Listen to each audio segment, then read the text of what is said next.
All right, so let's talk about something today that freight brokers and truck drivers can ill afford to do. You certainly cannot afford to do this, but some of you do it all the time. You leave money on the table. As a matter of fact, you leave money scattered all over the table. How do you do that? Well, you don't understand the accessorial game. Yes, rates are a part of that, but I'm talking strictly about accessorial policies right now. Okay? Because that's an additional fee that goes on top of your line haul rate. And you're missing out on those additional fees because you're not taking care of business how you should be before you start moving loads. Whether you're working with a freight broker or you're working direct with a shipper, or it's the freight broker working direct with the shipper, you need to ask the question before you start moving loads, where is the accessorial policy? Can I take a look at the policy? And then you can go in and look to see, what is the detention policy? How does it work when I have a carrier that goes into detention? Or the carrier will know how it works when he goes into detention if he's working direct with that shipper. How does truck ordered not used work?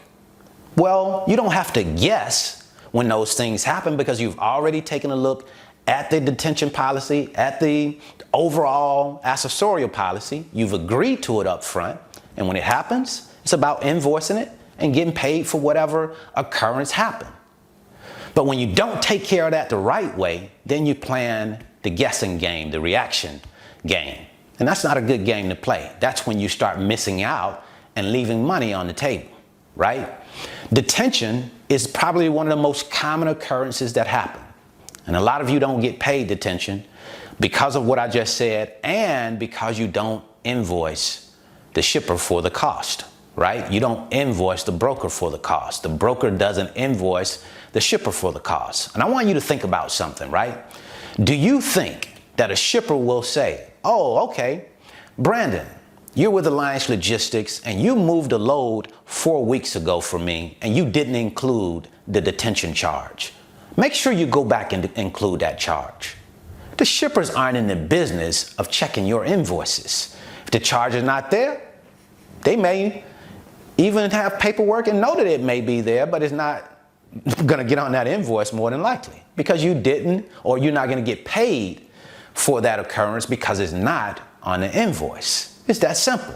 You have the responsibility to charge, to invoice the shipper when an occurrence takes place as the freight broker. Now, as a freight broker, you should already get an approval from the shipper prior to ever sending the invoice. You don't just send an invoice out of nowhere. If I had a detention occurrence, I would make sure that I said we're requesting approval for a PO such and such for detention in the amount of such and such, right? Based on the number of hours that driver might have been in detention. So it's about taking care of business and doing it the right way and making sure that you get paid when you're supposed to get paid. Because you cannot afford to leave money on the table. I can promise you that. As a truck driver, as a freight broker, those margins get small. And they get even smaller when you start messing up like that. So make sure you're covering the bases. Make sure you're charging the fees that should be charged. I'm not telling you to go out there and make anything up because it's not about that.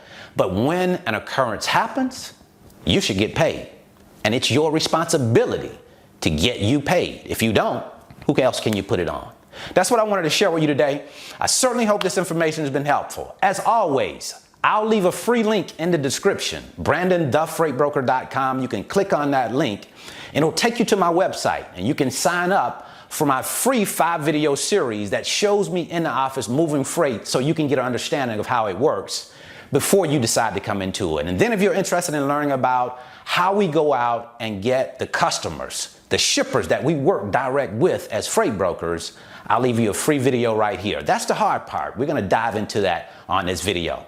That's what I wanted to share. Have a great day. Have a great rest of your week. I wish you the very best in your life and business. See you all the way at the top of the mountain because the bottom is certainly much too crowded for you and me.